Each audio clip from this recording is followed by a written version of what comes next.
cœur de la bouche d'une rivière, où sommeille un groupe de cormorans et autres oiseaux marins, une embarcation procède à une suave et subtile approche.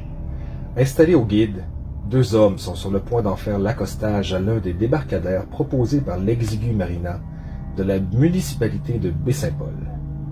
Niché dans le comté de Charlevoix, sous la tutelle administrative de la capitale nationale du Québec, au Canada, le bourg fut fondé à partir du milieu du 17e siècle par un petit groupe de pionniers arrivés au vieux continent.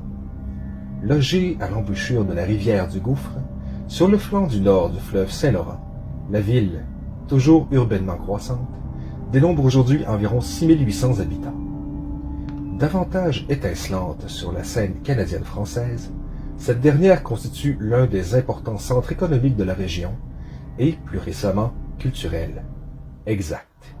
Baie-Saint-Paul, grâce à l'exil grandissant d'artistes peintres, de sculpteurs, d'auteurs et autres disciplines, tenant de l'industrie, n'est plus juste qu'un terreau fertile à l'agriculture, mais l'est également à la création artistique. Chaperonnée d'une trentaine de galeries, de bistrots et d'une variété de boutiques, la petite cité attire, de cette manière, une clientèle touristique exponentiellement majeure. Seulement, tous deux, progressant au milieu de la quarantaine, n'arborent aucunement le smoking du vacancier. Ils sont plutôt vêtus de noir et affublés chacun d'un sac monté sur le dos.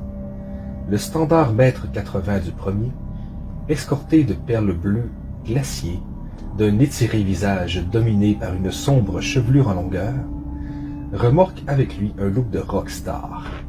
Le second, d'un léger surplus de poids, un poilu couvre-menton au corps blanchi et des yeux de type gentil géant, avec ses fonds de tasse à café agrafés à une ronde frimousse, se dessine davantage dans la bonhomie. Hormis pour cet instant. Les traits faciaux transportés par ce dernier sont plutôt empreints à une mince inquiétude.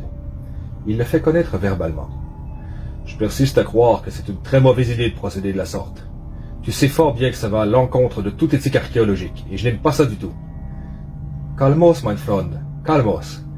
Justement, ce soir, nous sommes en aucun cas des dépoussiéreurs de trous, mais bien de vrais chasseurs de trésors. » s'égaye Frédéric Stein, d'un léger accent germanique, tout en projetant un chaleureux clin d'œil.